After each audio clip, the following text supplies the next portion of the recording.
Ash Crossan here out front of the Museum of Pop Culture out here in Seattle, and we are getting an exclusive sneak preview of the new Marvel Universe of Superheroes exhibit. It's over 10,000 square feet and over 300 artifacts, props, and never-before-seen pages. I am so excited. Clearly, let's go check it out.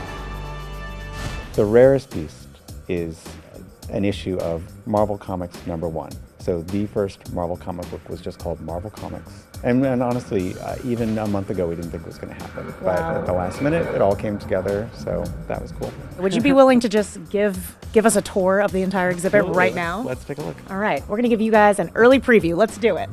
Going in.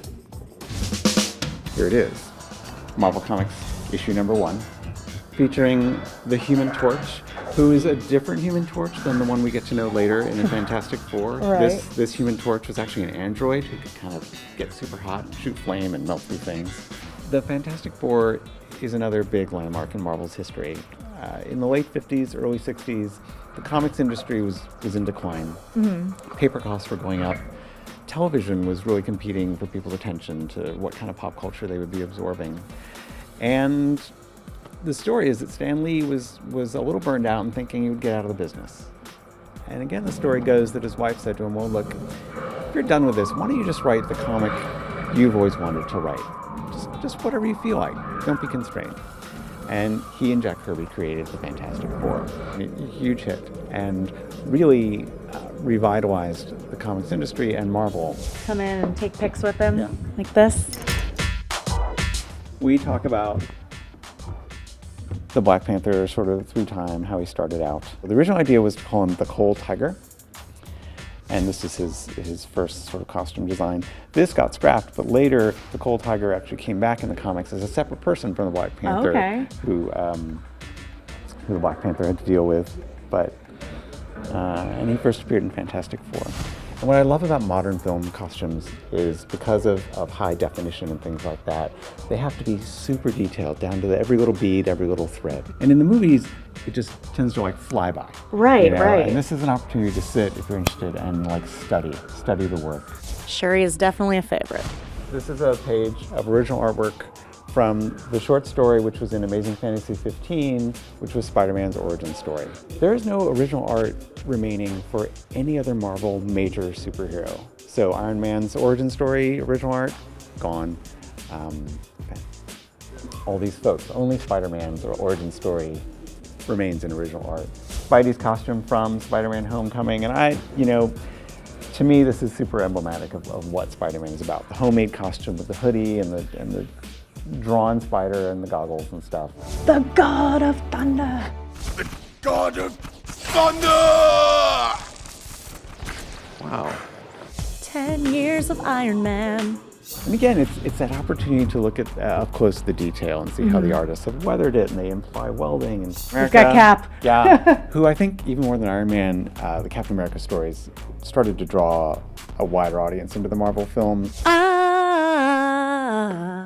Hooked on a feeling. Hooked on a feeling! Blue Swede, 1973, that song belongs to me! Okay, hooked on a feeling. Here it is. Oh, yeah. Beautiful maquette of Groot. So this was created by artists to then use as a study object for the CG artists to make the computer-generated Groot. But look up there. So Groot started as a monster, sort of monster of the week in an early comic.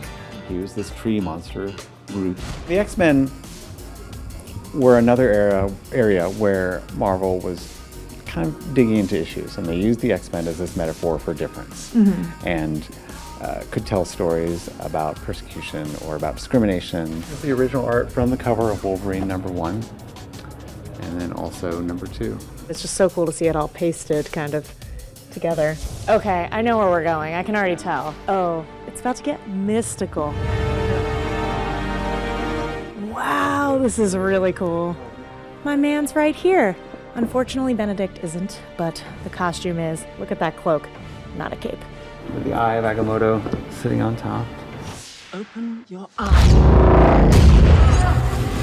Open your eye. In this section of the exhibition, we talk about what we're calling the street level heroes. Okay. So especially a lot of the folks that are getting expressed in television today, people like Jessica Jones and Luke Cage and Daredevil. This is the very first sketch by John Romita of The Punisher, like they were trying to develop the character. And you can see they're trying to come up with the name. It's like the Grim Reaper, the Executioner. They weren't sure. This is where we talk about how Marvel has so wonderfully and delightfully interacted with its fans over the years. This is one of my favorites here. This is a page from Fantastic Four, and you can see it says, "To Neil, a full front facer, Stan Lee."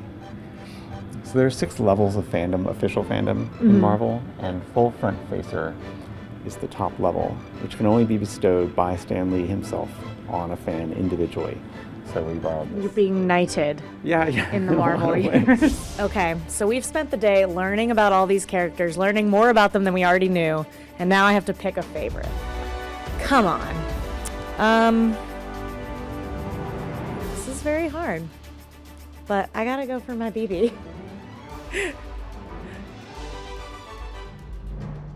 Now he's got 10 votes. Wow, he's really, we gotta pull one out for Strange here. Now, you guys haven't opened yet, so once you guys open, all the Strange votes will come. Well, thank you so much for giving us this amazing tour. I've learned so much about Marvel that I didn't previously know, so that's good. And you guys watching, if you want to come check it out for yourself, that's April 21st here at the Museum of Pop Culture in Seattle.